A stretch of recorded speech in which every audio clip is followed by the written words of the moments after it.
Welcome to our channel 100% knowledge with success. Video देखने से पहले चैनल को सब्सक्राइब कीजिए और बेल आइकॉन दबाइए।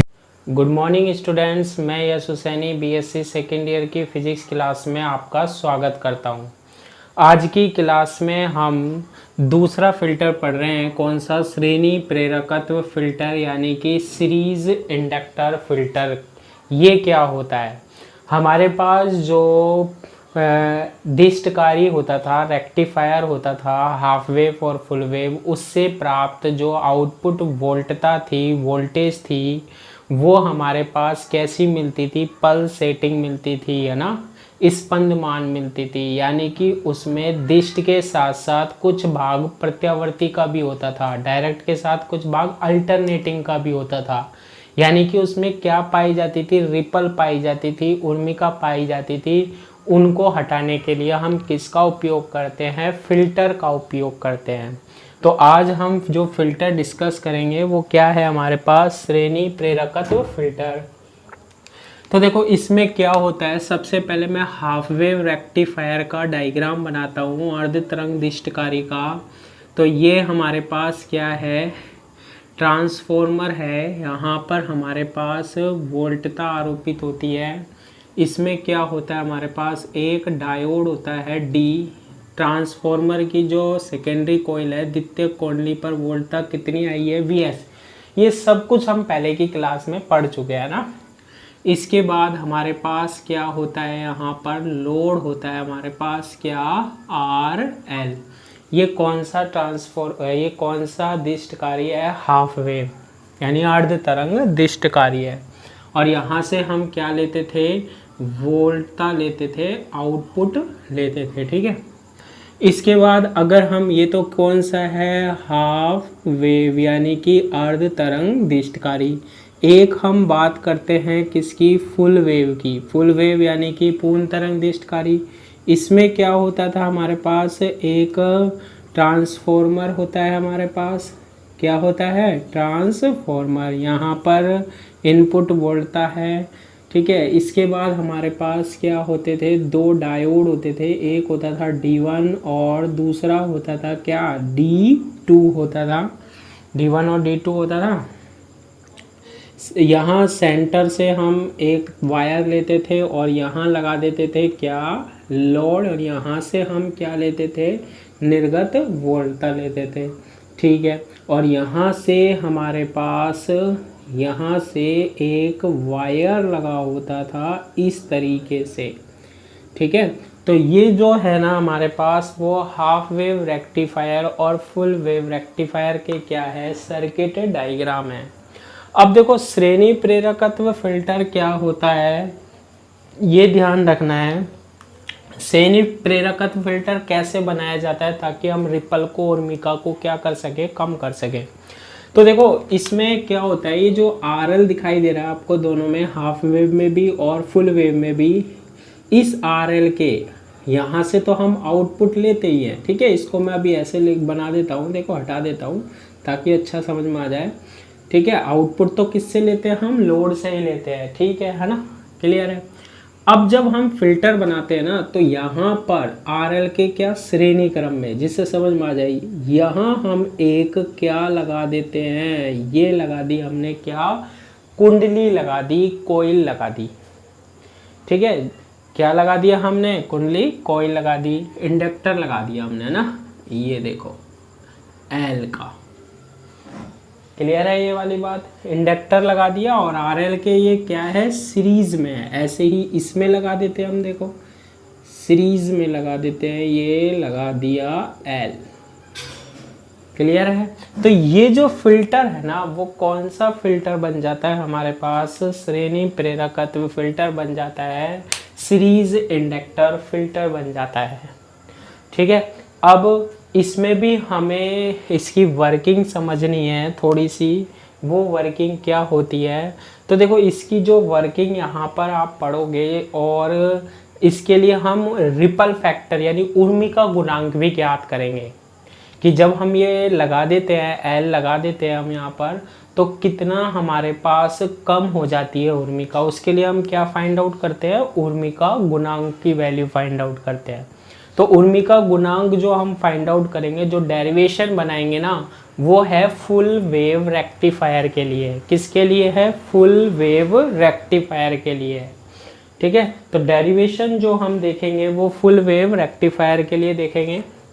तो देखो ये समझना आप, मैं अगर बात करूँ फुल वेव रेक्टिफायर की, अगर हम एल की बात ना करें, दोनों में किसकी बात ना करें, इंडक्टर एल की बात ना करें, तो फुल वेव रेक्टिफायर का जो निर्गत था, आउटपुट था, पूर्ण तरंग दिष्टकारी का जो आउटपुट था ना, निर्गत वोल्टता थी, वो ये थी या नहीं थी, बताओ। हाँ बिल्कुल थी, हमारे पास ये थी या नहीं थी, थी। अब देखो ये काम कैसे करता है हमारे पास, इसमें हमारे पास L के श्रेणी क्रम में RL होता है। L के श्रेणी क्रम में क्या होता है, RL होता है।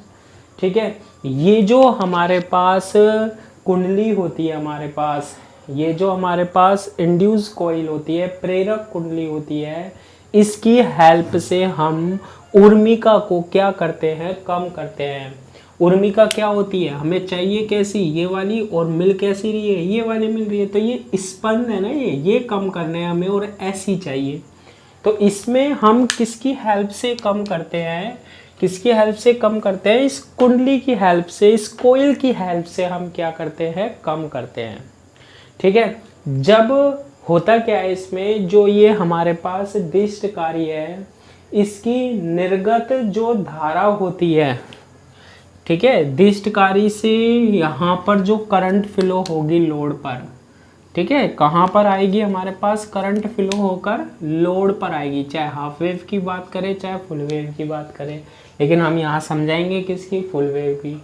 तो जो निर्गत धारा होती है, जो कि हमें कहाँ पर मिल रही है, लोड पर मिल रही है, जब वो औसत मान से क्या हो जाए, अधिक हो जाए, जैसे ये हमारे पास ऐसी धारा मिल रही है लोड पर, तो इसका क्या है, औसत देख लो, एवरेज निकाल लो, जैसे पहले वाले में भी हम कर चुके हैं। एवरेज क्या होता है, इस ये जो वेव है ना, इसके बीच वाली एक लाइन ले लो आप, यानी ऊपर वाला मान और नीचे वाले मान का औसत। जैसे ऊपर 3 है, नीचे 5 है, तो 5 और 3 8 में, ये एवरेज मान जो होगा इसका क्या होगा, एवरेज वैल्यू, औसत मान जो होगा ना, ठीक है, धारा का, उससे अधिक यदि देखो करंट होगी, उससे अधिक करंट होगी, एवरेज करंट ये है हमारे पास।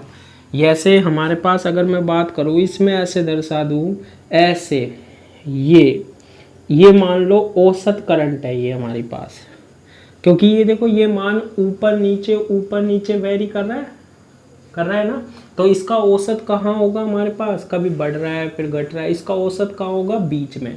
तो जब भी करंट औसत मान से क्या होगी, अधिक होगी, जब भी करंट क्या होगी, औसत मान से अधिक होती है, तो धारा का मान बढ़ने के कारण ये जो कुंडली होती है हमारे पास, ये जो कोइल होती है ना, इसमें ऊर्जा संग्रहित हो जाती है। ठीक है, इसमें क्या हो जाती है, ऊर्जा संग्रहित हो जाती है। किसके रूप में संग्रहित हो जाती है, चुंबकीय क्षेत्र के रूप में संग्रहित हो जाती है। 12th क्लास में पढ़ा था आपने, स्वप्रेरकत्व की घटना होती है, कुंडली है, कुंडली को हमने एक स्रोत से जोड़ा, प्रत्यावर्ती स्रोत से, जैसे ही धारा का मान कम ज़्यादा बढ़ेगा, है ना, तो उस स्थिति में मैग्नेटिक एनर्जी जनरेट होती है। ठीक है, चुंबकीय एनर्जी यानी चुंबकीय ऊर्जा के रूप में ऊर्जा किस में संचित हो जाती है, एल में संचित हो जाती है।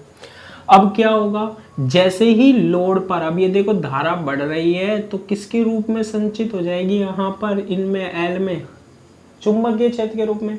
जैसे ही लोड पर धारा घटने लगेगी ना, जैसे ही लोड पर धारा क्या घटने लगेगी, ठीक है, तो उस स्थिति में आपके पास क्या होगा, जैसे ही लोड पर धारा घटने लगेगी, उस स्थिति में इसमें से ऊर्जा किसको मिलेगी, लोड को मिलेगी। इसमें से ऊर्जा किसको मिलेगी, लोड को मिलेगी। ठीक है, और लोड पर ये जो कुंडली है, इसमें प्रेरण की क्रिया द्वारा, इंड्यूस के द्वारा क्या उपलब्ध कराएगी? लोड पर वोल्टता उपलब्ध कराएगी। कहने का मतलब ये है कि ये जो हमारे पास कुंडली होती है ना, देखो ये तो मैंने समझाने के लिए लिख दिया, वास्तव में हमारे पास ऐसा होता है, ये ऐसा होता है आउटपुट, और उसका एवरेज ये होता है। तो इससे जब ऊपर नीचे वेरी करेगा ना, तो उस स्थिति में यहाँ पर क्या हो जाएगी? ऊर्जा चुंबकीय क्षेत्र के रूप में संचित हो जाएगी। और जब लोड पर कम मिलती है, क्योंकि देखो यहाँ मान बढ़ा तो संग्रहित हो गई, फिर घटेगा, तो उस स्थिति में ये कुंडली यहाँ पर क्या प्राप्त करवा देगी? वोल्टता। और इसका मान लगभग क्या रहेगा? नियत रहेगा। लोड पर प्राप्त वोल्टता का मान लगभग अप्रोक्सीमेटली क्या हो जाएगा? पहले के कंपैरिजन में कम हो जाएगा। ठीक है, तो वही तो हमें चाहिए। हमें क्या चाहिए? ये वाली चाहिए, दिष्ट वोल्टता। चाहिए नहीं चाहिए? ये समझाने के लिए लिखा है। वास्तव में तो आपके पास देखो ये वेव होती है और इसका एवरेज होता है। इस एवरेज से ज़्यादा होगी तो इसमें संग्रहित हो जाएगी, कम होने लगेगी। ठीक है, तो फिर ये जो ऊर्जा संग्रहित, जैसे कल कैपेसिटर काम कर रहा था, संग्रहित होने के बाद ये अपने में से ऊर्जा किसको दे देगा? लोड को दे देगा। और लोड पर हमें एक फिक्स वोल्टता मिलती रहेगी। ये किसका काम होता है? हमारे पास इंडक्टर का काम होता है, एल का काम होता है। अब देखो ये हमने लगा दिया, चलो ठीक है लगा दिया। इसका काम क्या होता है? उर्मिका को कम करना। अब ये भी तो देखना पड़ेगा ना कितना कम कर दिया। तो हम इसके लिए किसका मान ज्ञात करते हैं? उर्मिका गुणांक का मान ज्ञात करते हैं। उर्मिका गुणांक यानी कि क्या? Ripple factor. और ये मैंने आपको बताया था प्रत्यावर्ती यानी अल्टरनेटिंग कंपोनेंट होता है घटक, अपॉन क्या होता है? डायरेक्ट कंपोनेंट, दिष्ट घटक होता है।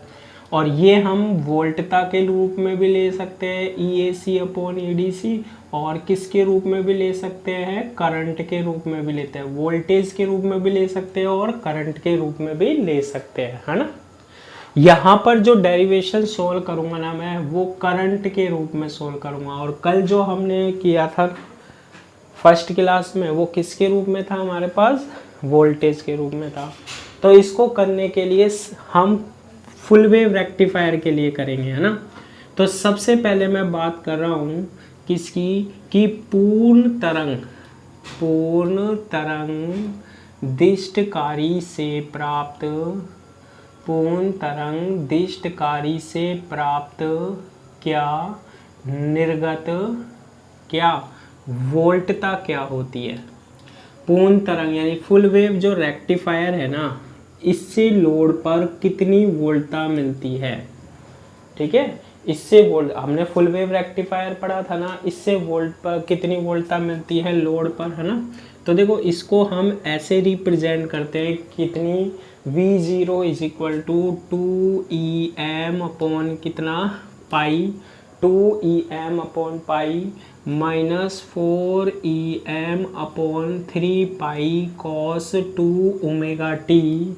ठीक है, 4EM upon 3 pi cos 2 omega T minus 4EM upon कितना? 5 पाई कॉस 4 ओमेगा टी और डैश डैश डैश। अब आप क्या हो गई? ये इक्वेशन कैसे आ गई? तो देखो हमारे पास यहाँ जो लोड पर वोल्टता मिल रही है वो बिल्कुल सीधी तो मिल नहीं रही है, वो इस तरीके से मिल रही है। और फर्स्ट ईयर में पढ़ा था कि हमारे पास कोई भी वेव होती है, तरंग होती है, ठीक है, उसको हम किसके द्वारा रिप्लेस कर सकते हैं? फूरिये थ्योरम के द्वारा, फूरिये प्रमेय के द्वारा। और फूरिये प्रमेय क्या होती है? याद करो, y is equal to A0 summation of AN sine n omega T plus summation of BN cos n omega T. फिर आप इसमें A0 की वैल्यू फाइंड आउट करोगे, AN की वैल्यू फाइंड आउट करोगे, BN की वैल्यू क्या फाइंड आउट करोगे ना। तो जब आप इन सबसे सोल्व करोगे ना इसको, तब ये V0 निकल के आएगा। और VS हमारे पास कितना होता है? यहाँ पर EM साइन ओमेगा टी होता है, VS डैश फुल वेव के लिए होता है या नहीं होता। तो अब आप इसको सोल्व करने बैठोगे तो इतना हमें सोल्व नहीं करना है, सीधा याद रखना है फुल वेव रेक्टिफायर से जो लोड पर वोल्टता मिल रही है अकॉर्डिंग टू फूरियर प्रमेय, आप देखना फर्स्ट ईयर की बुक में वो ये निकलता हुआ मिलेगा, इंपॉर्टेंट टॉपिक है। तो कितना निकलती है वोल्टा, V0 is equal to 2em upon pi minus 4em upon 3 pi cos 2 omega T minus 4em upon 5 pi cos 4 omega T. तो ये हमारे पास किसकी हेल्प से लिखा है, हमारे पास फूरियर प्रमेय से। अब आपके फूरियर प्रमेय तो है नहीं, तो ये इक्वेशन आपको याद रखनी पड़ेगी, ठीक है। अब देखो इसमें क्या आ रहा है, cos 2 ओमेगा टी आ रहा है, cos 4 ओमेगा टी आ रहा है। अब cos की तो वेव हमारे पास कुछ इस तरीके से होगी और इस तरीके से होगी, तो ये किसको रिप्रेजेंट कर रहा है, वही पल्स को रिप्रेजेंट कर रहा है, स्पंद को रिप्रेजेंट कर रहा है, उर्मिका को रिप्रेजेंट कर रहा है, यानी रिपल। अब ये तो हमारे पास क्या हो गया, प्रत्यावर्ती वाला भाग हो गया भाई, और हमें तो ये वाला भाग हटाना, हमें तो ये चाहिए दिष्ट। तो आप बताओ इसमें दिष्ट वाला भाग कौन सा होगा, दिष्ट वोल्टता कौन सी होगी, ये वोल्टता है जो यहाँ मिल रही है, इसमें दिष्ट वोल्टता कौन सी होगी। तो दिष्ट वोल्टता वो होगी जो चेंज नहीं होगी। देखो फर्स्ट जो टर्म है ना, 2 भी फिक्स है, EM भी फिक्स है और पाई भी फिक्स है ना, 2 भी फिक्स है, EM भी फिक्स, पाई भी फिक्स है। तो यही हमारे पास कौन सी वोल्टता होती है, लोड पर दिष्ट वोल्टता होती है, वोल्टेज होती है। और इसे हम लिख सकते हैं EDC is equal to 2em upon pi. और ये तो हमने फुल वेव रेक्टिफायर में निकाल ही ली थी कि लोड पर जो दिष्ट वोल्टता होती है, हमारे पास डायरेक्ट वोल्टेज मिलती है, वो 2em अपॉन पाई ही मिलती है, ठीक है। अगर ये EDC मिलती है तो लोड पर हम धारा भी निकाल सकते हैं, जिससे लोड में दिष्ट धारा की क्या निकाल सकते हैं, वैल्यू। और वो कितनी निकलती थी हमारे पास, वो भी हमें पता है, क्या IDC इज इक्वल टू निकलती थी 2em अपॉन क्या पाई निकलती थी। IDC is equal to IDC is equal to कितने निकलती थी, sorry IDC is equal to कितनी निकलती थी, 2im बटे पाई निकलती थी। तो ये तो हम पहले डिस्कस भी कर चुके हैं, और यहाँ पर ये टर्म निकल रही है तो IDC ये होनी चाहिए 2im अपॉन कितनी पाई। IM की वैल्यू क्या होती थी, फिर IM की वैल्यू होती थी, हम फुल वेव के लिए निकाल चुके हैं, R प्लस RL। इसमें एक कंडीशन में लगा के चल रहा हूँ, क्या कि यदि RL इज़ ग्रेटर देन क्या हो R, तो R को हम नेगलेक्ट कर देंगे, नगण्य छोड़ देंगे। तो IDC इज इक्वल टू क्या बनेगा, यहाँ IM की वैल्यू बनेगी EM अपॉन क्या RL, तो 2 आ जाएगा, IM की जगह क्या बन जाएगा, EM अपॉन कितना पाई इंटू RL। तो ये किसकी वैल्यू निकल गई हमारे पास, IDC की वैल्यू निकल गई, 2em अपॉन क्या पाई इंटू क्या RL निकल गई, ठीक है। अब जब आप उर्मिका गुणांक निकाल रहे हो, रिपल फैक्टर, ये प्रत्यावर्ती घटक अपॉन दिष्ट घटक, इस डेरिवेशन में हम करंट में करेंगे। IDC की वैल्यू तो ये होगी हमारे पास, अब IAC की वैल्यू निकालेंगे, हम करंट की वैल्यू निकालेंगे, किसकी, IAC की वैल्यू निकालेंगे, है ना। तो देखो ये वाले जो पद होते हैं ना, ये प्रत्यावर्ती को रिप्रेजेंट करते हैं, दोनों होते हैं ना, लोड पर दिष्ट भी मिलती है, प्रत्यावर्ती भी मिलती है, ठीक है। तो प्रत्यावर्ती जो होती है अल्टरनेटिंग होती है, उसको cos 2 ओमेगा टी और cos 4 ओमेगा टी वाले पद रिप्रेजेंट, ऐसे बहुत आते हैं, 2 omega T, 4 omega T, 6 omega T, 8 omega T, बहुत सारे अकॉर्डिंग टू फूरियर प्रमेय, ठीक है। तो देखो अतः दिष्टकारी यानी कि जो रेक्टिफायर है हमारे पास, दिष्टकारी की निर्गत वोल्टता में, निर्गत वोल्टता कौन सी है, ये निर्गत वोल्टता में प्रत्यावर्ती यानी कि अल्टरनेटिंग वाला भाग, ठीक है, घटक का प्रभावी मान, घटक का क्या प्रभावी मान के लिए कौन सा पद उत्तरदायी होगा, के लिए द्वितीय पद उत्तरदायी होगी, द्वितीय टर्म क्या होगी, उत्तरदायी होगी। देखो ये पहला आ रहा है cos 2 ओमेगा टी, फिर आ रहा है 4 omega T, 6 omega T, 8 omega T, तो आगे की जितनी भी टर्म्स आएगी ना डैश डैश डैश, उसे तो हम नेगलेक्ट कर देंगे, फर्स्ट पद दे देंगे क्योंकि इसी का ही ज़्यादा इफेक्ट होता है। तो इसको हम लिख देंगे क्या, 4em अपॉन कितना 3 पाई और cos क्या 2 ओमेगा टी। ठीक है, ये आ गया हमारे पास। ये क्या है हमारे पास, वोल्टता है हमारे पास। क्या है हमारे पास, वोल्टता है, वोल्टेज है। और कौन सी, दिष्ट तो हम निकाल चुके हैं। ये कौन सी वोल्टेज है, प्रत्यावर्ती, जो कि लोड पर साथ में मिल रही है, जिसे हम उन्मीका भी कह रहे हैं।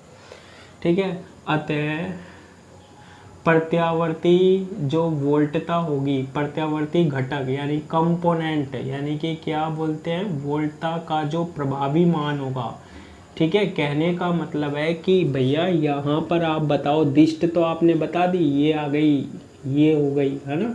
अब यहाँ पर प्रत्यावर्ती भी तो आ रही होगी। ठीक है, तो उसका प्रभावी मान कौन सा पद उत्तरदायी होता है, कौन सी टर्म, फर्स्ट टर्म। तो देखो इसका हम क्या निकालते हैं, जब भी प्रत्यावर्ती की बात करते हैं, मैं पहले की क्लास में भी बता चुका हूँ, उसका रूट मीन स्क्वायर वैल्यू निकालते हैं। ठीक है, क्या निकालते हैं, रूट मीन स्क्वायर वैल्यू, यानी कि वर्ग माध्य मूल मान निकालते हैं।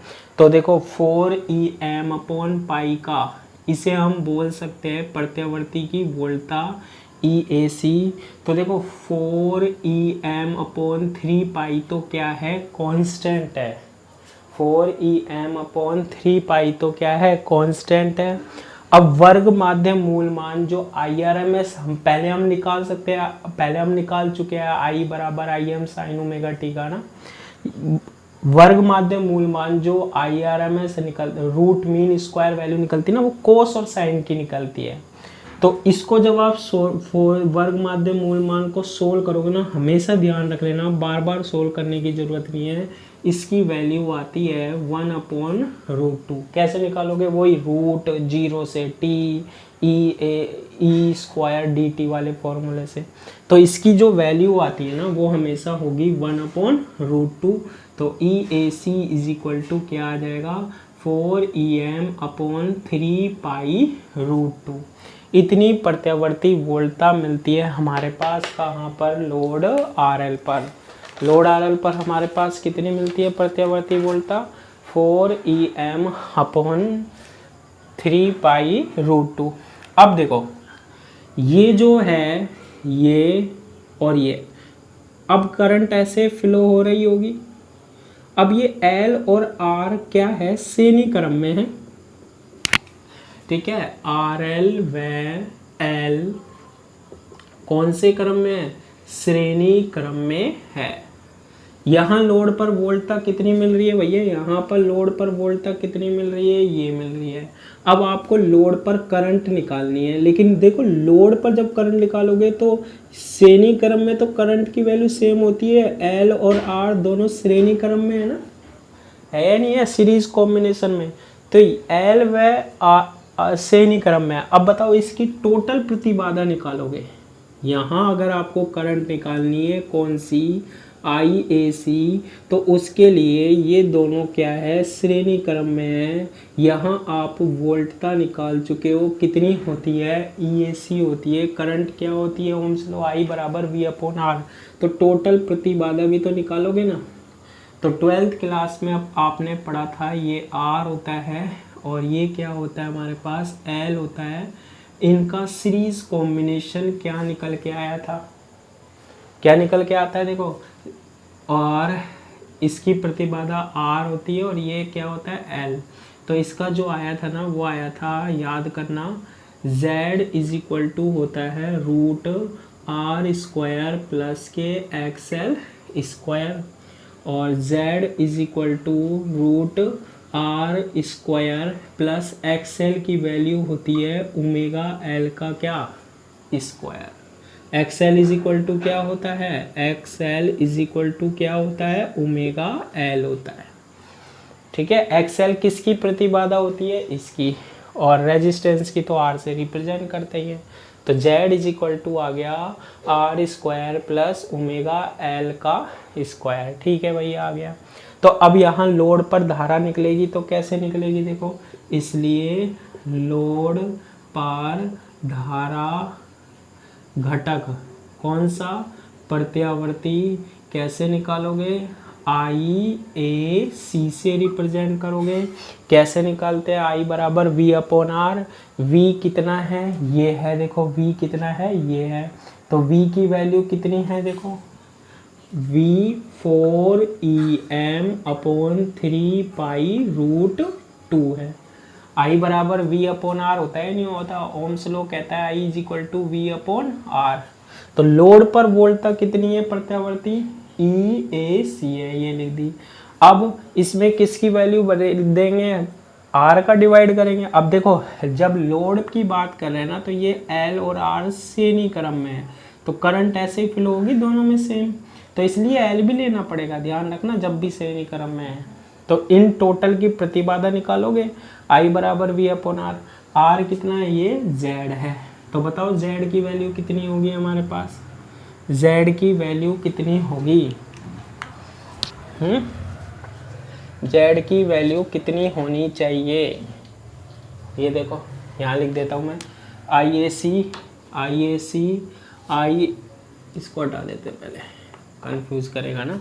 I A C is equal to V कितना है, ये है 4 E M upon 3 pi root 2, और इसमें किसका भाग देना है, आर का। आर की जगह अब ये दोनों का कॉम्बिनेशन है जेड, और जेड क्या होता है आर और एल के लिए, आर स्क्वायर, यानी कि रूट में लेना पड़ेगा भैया, इसमें लेना पड़ेगा रूट में। तो ये क्या होगा, नीचे आएगा, भाग दे रहे हैं, डिवाइड कर रहे हैं, आर एल स्क्वायर प्लस फिर क्या होता है ओमेगा एल का स्क्वायर। अब देखो ये जो टर्म लिए ना, इसमें आवृत्ति जो है, फ्रीक्वेंसी है, वो 2 ओमेगा है, तो आपको यहाँ पर क्या लेना पड़ेगा, 2 ओमेगा एल का स्क्वायर। क्लियर है ये वाली बात।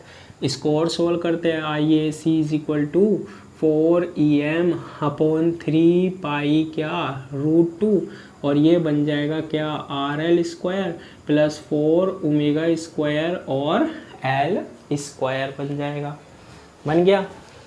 अब इसको हम क्या कर लेते हैं, सोल्व कर लेते हैं। देखो I A C is equal to 4 E M, ये बन गया। इसमें हम एक कंडीशन लगाते हैं क्या, कि यदि ये वाला पद जो है ना, omega L is greater than क्या हो, आर एल हो, ये पद इससे ज़्यादा हो, तो आर एल को हम नेगलेक्ट कर दें, नगण्य मानकर छोड़ दें। तो I A C is equal to क्या बनेगा, 4 E M upon 3 pi root 2, और रूट में बच जाएगा 4 ओमेगा स्क्वायर और क्या एल स्क्वायर। रूट सोल्व करते हैं, तो I A C is equal to 4 E M upon 3 pi root 2, तो ये आ जाएगा 2 ओमेगा एल आ जाएगा। कितना आ जाएगा हमारे पास, 2 ओमेगा एल। तो ये किसकी वैल्यू आ गई हमारे पास, आई ए सी की। ये किसकी वैल्यू आ गई हमारे पास, आई डी सी की। फाइंड आउट क्या कर रहे हैं हम, रिपल फैक्टर फाइंड आउट करते हैं, यानी कि क्या उर्मी का गुणांक। और उर्मी का गुणांक क्या होता है, आर इज इक्वल टू प्रत्यावर्ती घटक, चाहे धारा का हो चाहे वोल्टा का हो, अपॉन दृष्टि धारा के रूप में, करंट के रूप में बनाइए।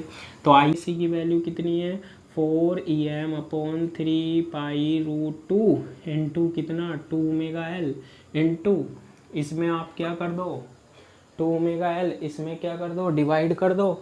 आई डी सी की वैल्यू कितनी है हमारे पास, 2 ई एम, तो नीचे आ जाएगा पाई आर एल क्या आ जाएगा, ऊपर आ जाएगा। इसको पाई से पाई क्या हो गया, कैंसिल हो गया। इसको हम क्या कर लेते हैं, सोल्व कर लेते हैं, तो क्या बन जाएगा, ई एम से ई एम, ये 2 दूनी 4 से 4 कैंसिल, तो ऊपर तो बच रहा है आर एल, और नीचे क्या बन रहा है हमारे पास, नीचे क्या बचेगा, 3 बच रहा है, रूट 2 बच रहा है, और ओमेगा एल बच रहा है।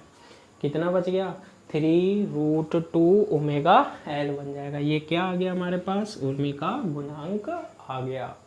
और इसकी वैल्यू हम ऐसे भी लिख सकते हैं, R इज इक्वल टू, इसको सोल्व करते हैं किसको, आर एल को तो ऊपर ही रहने देते हम, ठीक है, आर एल को तो क्या रह देते हैं ऊपर, या फिर हम ऐसे करते हैं, इसको ऐसे लिख सकते हैं 1/3√2, नीचे तो ओमेगा एल है ना, ओमेगा एल के नीचे मैं क्या ले आता हूँ, आर एल ले आता हूँ, और 1/3√2 को सोल्व कर लेता हूँ। 1/3√2 जो होता है ना वो 0.236 के इक्वल होता है। ये निकली आता है हमारे पास रिपल फैक्टर और उर्मी का गुणांक।